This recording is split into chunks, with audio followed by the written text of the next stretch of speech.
di sarangnya GPAN, Generasi Peduli Anti Narkoba, yang tepatnya sekarang ada di daerah Harmoni, dan kita saat ini ada di Dapur Bulen. Saya ingin sampaikan, ini saya cepat sedikit nggak apa ya? Kan kita jauh ya. Gini, secara manusia sebetulnya kalau kita bicara capek, ya capek lah, ya kan.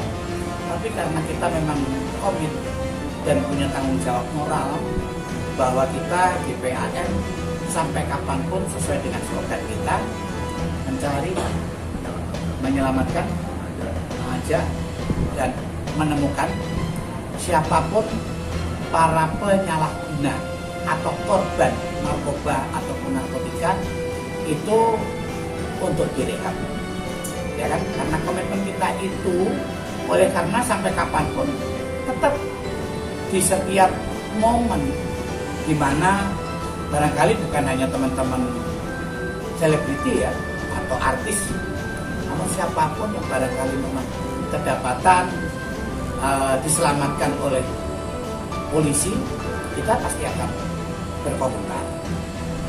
Mengingat sampai hari ini terus menerus masih belum ada putus-putusnya.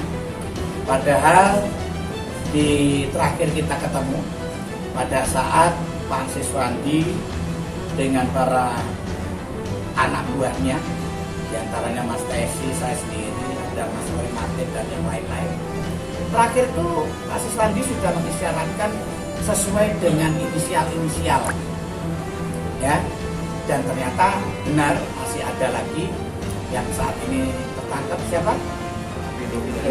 Ridho Ilagi, ya kan? Ya, paling kita cuma bisa prihatin dan kasihan. Karena apa? Kalau kita tidak berobat dan tidak bertobat, kita tinggal tunggu waktu kok, pasti ketangkep, pasti ketangkep. Saya katakan itu apa? Karena saya dulu pernah alami. Jadi ini bukan cerita halu atau sekedar cerita karangan. Ini cerita ada dasar fakta karena saya pernah alami. Saya dulu juga ketika menjadi korban itu nggak pernah terpikir bahwa saya akan tertangkap. Tapi pada akhirnya pasti ketangkap. Apalagi sekarang ini para aparat penegak hukum atau para bapak-bapak polisi itu sudah lebih canggih. Siapapun orang yang memang terdeteksi, ya kan, sebagai penyalahguna atau korban, apalagi bandar, pasti ketangkap. Tinggal nunggu waktu aja, ya. Jadi sekali lagi saya sebagai sesama teman pekerja seni atau selebriti katanya selebriti, itu sekali lagi prihatin dan mengajak teman-teman yang masih sampai hari ini mungkin merasa aman dan nyaman menggunakan atau menyalahgunakan narkoba, udahlah ya, daripada ketangkep mendingan kita berobat atau bertobat.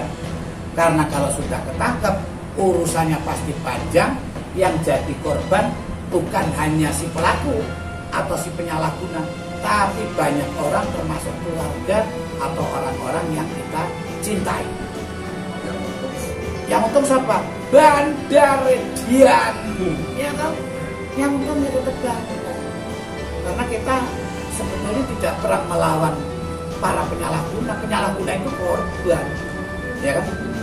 Orang kita itu dengan bandar yang setiap saat diisyaratkan oleh Bapak Ketua Umum GPAN, Bapak Brigjen Pol Purnawirawan, Dr. Siswandi, beliau ini terus mengisyaratkan.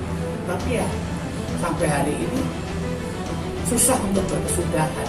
Ya karena saya pikir kalau para selebriti ini bukan orang-orang bodoh ya Pak. Rata-rata pasti orang-orang pintar, cerdas, dan berpengalaman. Jadi kalau katanya mungkin kayak zaman saya dulu karena kurangnya pemahaman tentang narkoba itu omong kosong. Ya, udah pada tahu kok bahwa dampak atau akibatnya akan seperti itu. Kalau sudah ketangkep tuh ya ampun, itu udahlah nyawa itu seperti rasanya ada di ubun-ubun. Belum lagi ketika digiring aparat ke sana, dibawa ke sana, tes urin, tes rambut. Itu orang udah pakai baju seragam nala di mana atau tahanan. Ya kan, tangan diborgol. Malu.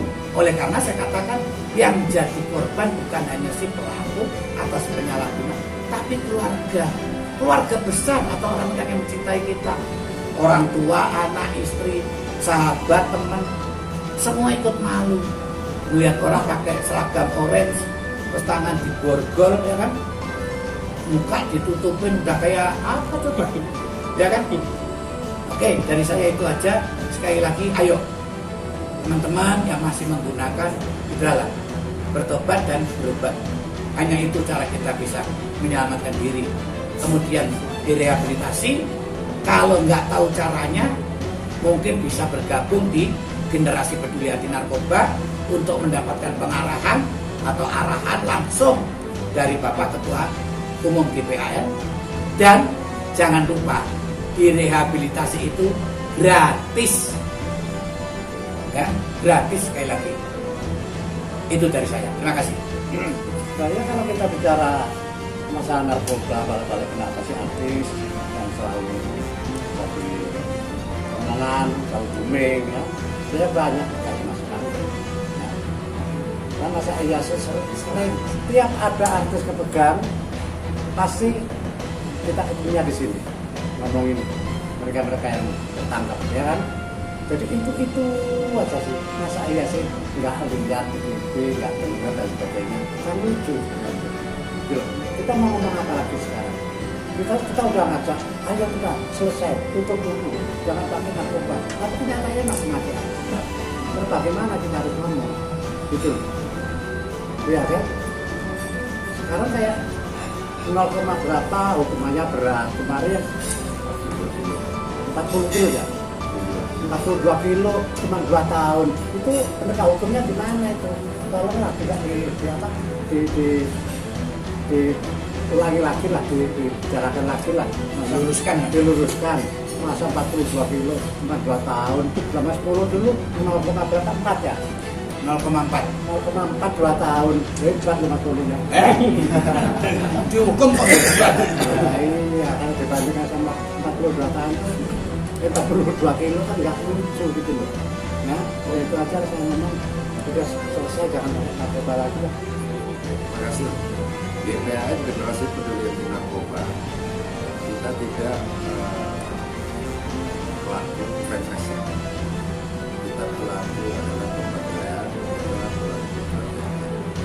kita sudah berulang kali mengajak semua komponen dalam anak bangsa, jangan coba-coba, jangan mengikuti Tuhan, jangan terjebak apapun namanya barang narkoba.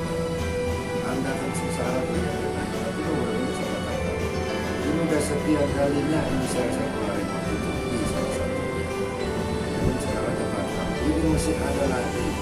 Saya dulu katakan, di PH itu masih banyak lingkaran yang menggunakan saat syuting. Ini bandarnya Anda ketangkap, ya kan, bukan PH juga. Jadi itu udah siklus. Apapun itu, janganlah kita populer karena kita tersandung dengan kasus narkoba. Anda hilang rezeki, Anda hilang pekerjaan, Anda hilang populer, kali sebentar kalau Anda itu terlibat sebagai korban. Ayo sebentar, 3 bulan, 6 bulan, Anda masuk di komunitas. Jadi namanya nggak usah. Jadi kalau sudah narkoba nggak bisa habis. Baru kemarin lagi 40 kg BNN menangkap di Kalimantan, 1,9 ton, nangkap lagi. Nggak habis-habis. Karena itu tadi, yang mati itu nggak berhenti-berhenti. Nah, kita prihatin. Ya, Presiden yang mengatakan Indonesia darurat. Mudah-mudahan nih Presiden nonton. Ya, bagaimana yang 0,4 banyak kasus divonis 4 tahun, 5 tahun, 6 tahun. Ya, yang itu adalah korban penyalahgunaan pecandu. Bagaimana yang sindikat 42, sekian kilogram sabu. Ya kan? Dituntut 3 tahun, divonis 2 tahun. Sekarang kasus Novel Baswedan sehingga penyiraman air keras dituntut jaksa 1 tahun. Sekarang Kejaksaan Agung komentar akan mengevaluasi terhadap tuntutan. Bagaimana yang dituntut 42 kilo itu dia hanya 3 tahun? Kenapa nggak dievaluasi? Kenapa vonisnya 2 tahun? Mas Pulu tadi dikatakan 0,4, 2 tahun. Ya kecemplung jadi bandar orang semua. 42 kilo, 2 tahun.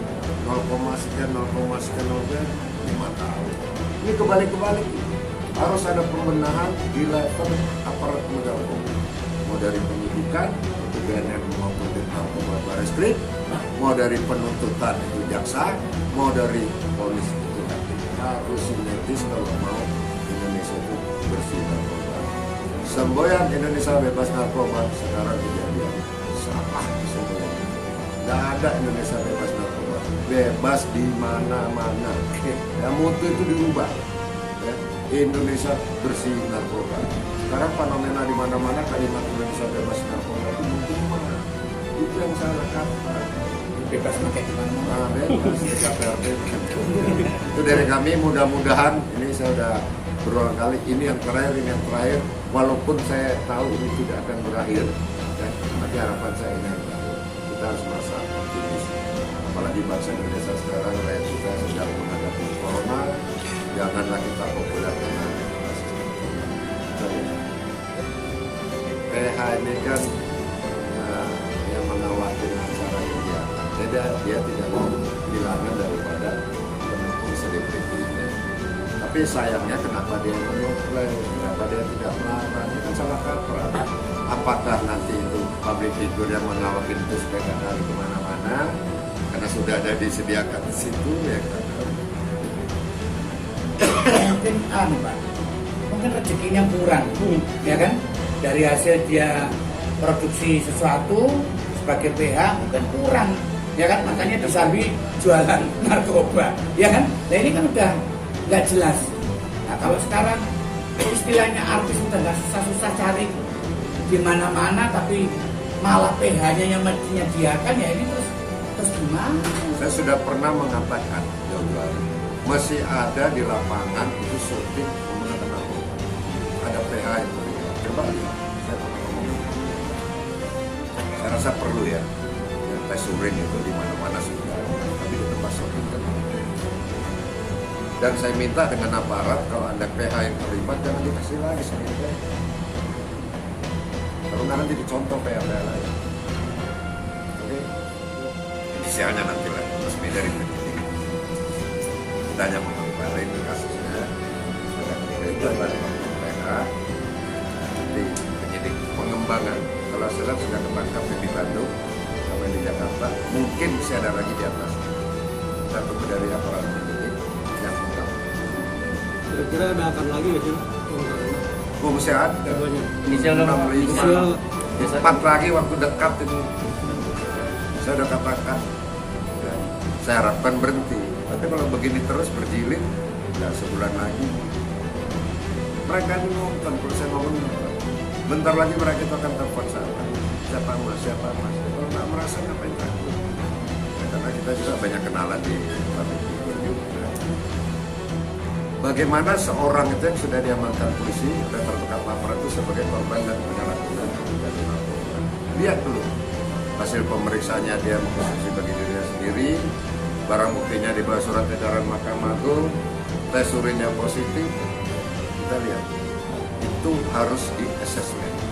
Tidak sembarangan kewenangan penyidik untuk merehabilitasi tanpa ada hasil assessment. Kewenangan siapa untuk merehabilitasi? Ada 3 tingkatan. Penyidik berhak juga untuk merehabilitasi. Jaksa selaku penuntut umum juga berhak merehabilitasi. Hakim juga sebelum memvonis berhak untuk merehabilitasi. Jangan dibalik-balik. Nanti kurir dan sebagainya direhabilitasi, yang kemarin 9 gram direhabilitasi, yang 0,4 sekian di penjara. Tidak menyelesaikan masalah.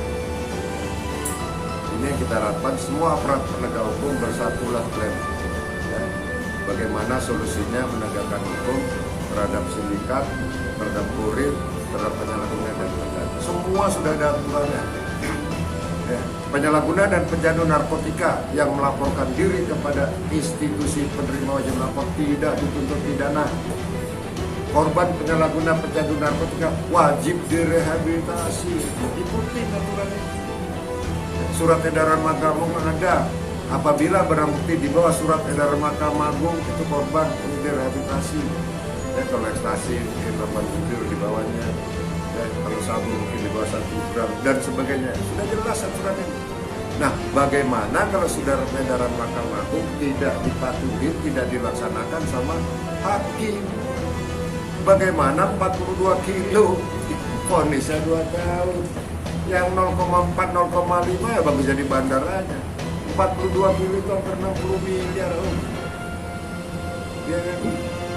Dia ketangkap masih ada sisa. Saya ketangkap di vonis 2 tahun, saya keluar masih ada. Ini jangan dibolak-balikan. Kalau enggak sampai bubar republik ini narkoba masih ada, yakin kalau tidak bersih. Nah, mulai dari sekarang, ayo, ya, pemerintah sudah mengatakan darurat narkoba, GPAN sudah mengatakan Indonesia bencana narkoba, bukan darurat lagi. Bencana itu tetangga ada gempa sini kerasa, itu bencana lebih dahsyat daripada yang enggak. Oke.